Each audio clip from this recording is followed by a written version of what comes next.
Hi, I'm Nancy Taylor. I'm with the Department of Music at the University of Texas at El Paso.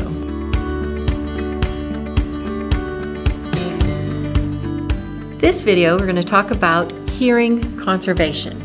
So how do you know when loud is too loud? Well, when a sound is very loud, the sound waves go in through the ear canal, into the middle ear, the eardrum sends those vibrations into the cochlea. In the cochlea are these little tiny hair cells. Now these hair cells pick up the sound waves, they pick up the vibration. Those hair cells react to the loud sound. When they get a lot of sound for a long time, those hair cells can kind of lie down and surrender. They say, forget it, I am tired, and that is when hearing damage happens. And you experience this hearing damage by maybe you get a feeling of fullness in your ears, or you will hear a whoosh, whoosh, a whooshing sound or a ringing sound. Now those little hair cells, if you give them some rest, meaning quiet time, they will stand back up and your hearing will return to normal.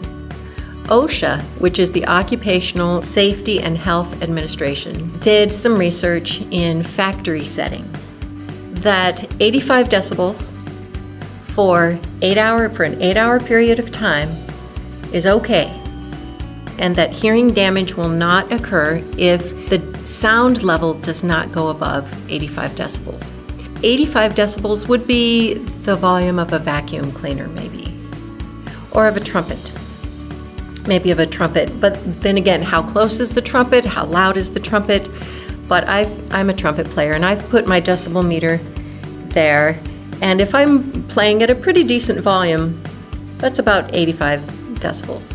As musicians, with all the sound exposure that we get, we tend to get maybe 1,000 times more than the OSHA recommended safety level. We're not in an environment of a constant sound level. It's constantly changing. Our environments are changing, the instruments we are around are changing, the volume of music is changing, but the OSHA guidelines are a great place to start.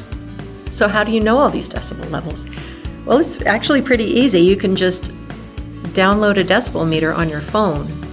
It'll tell you the highest sound level, the lowest sound level, and then the average.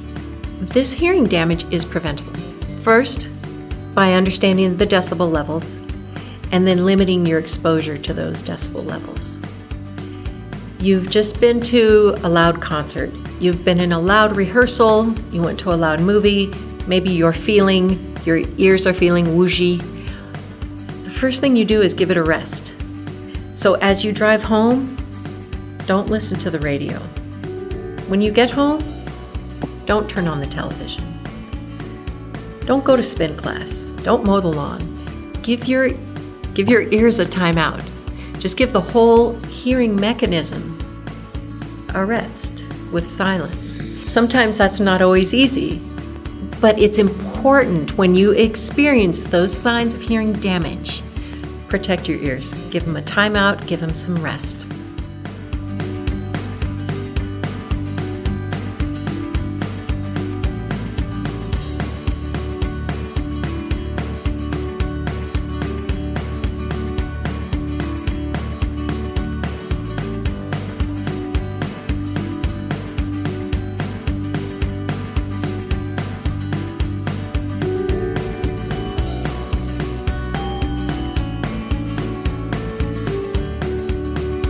Hearing loss comes from hearing damage that hasn't been healed.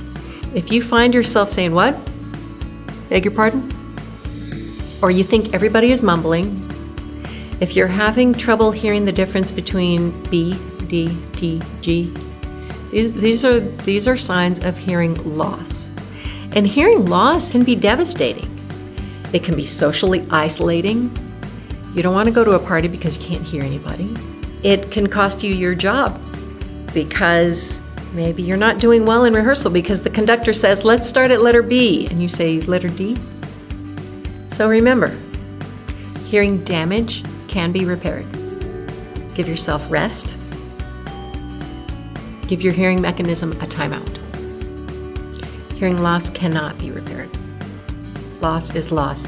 So when it comes to your hearing, don't take any chances, and hopefully have a wonderful career where you have no hearing loss at all.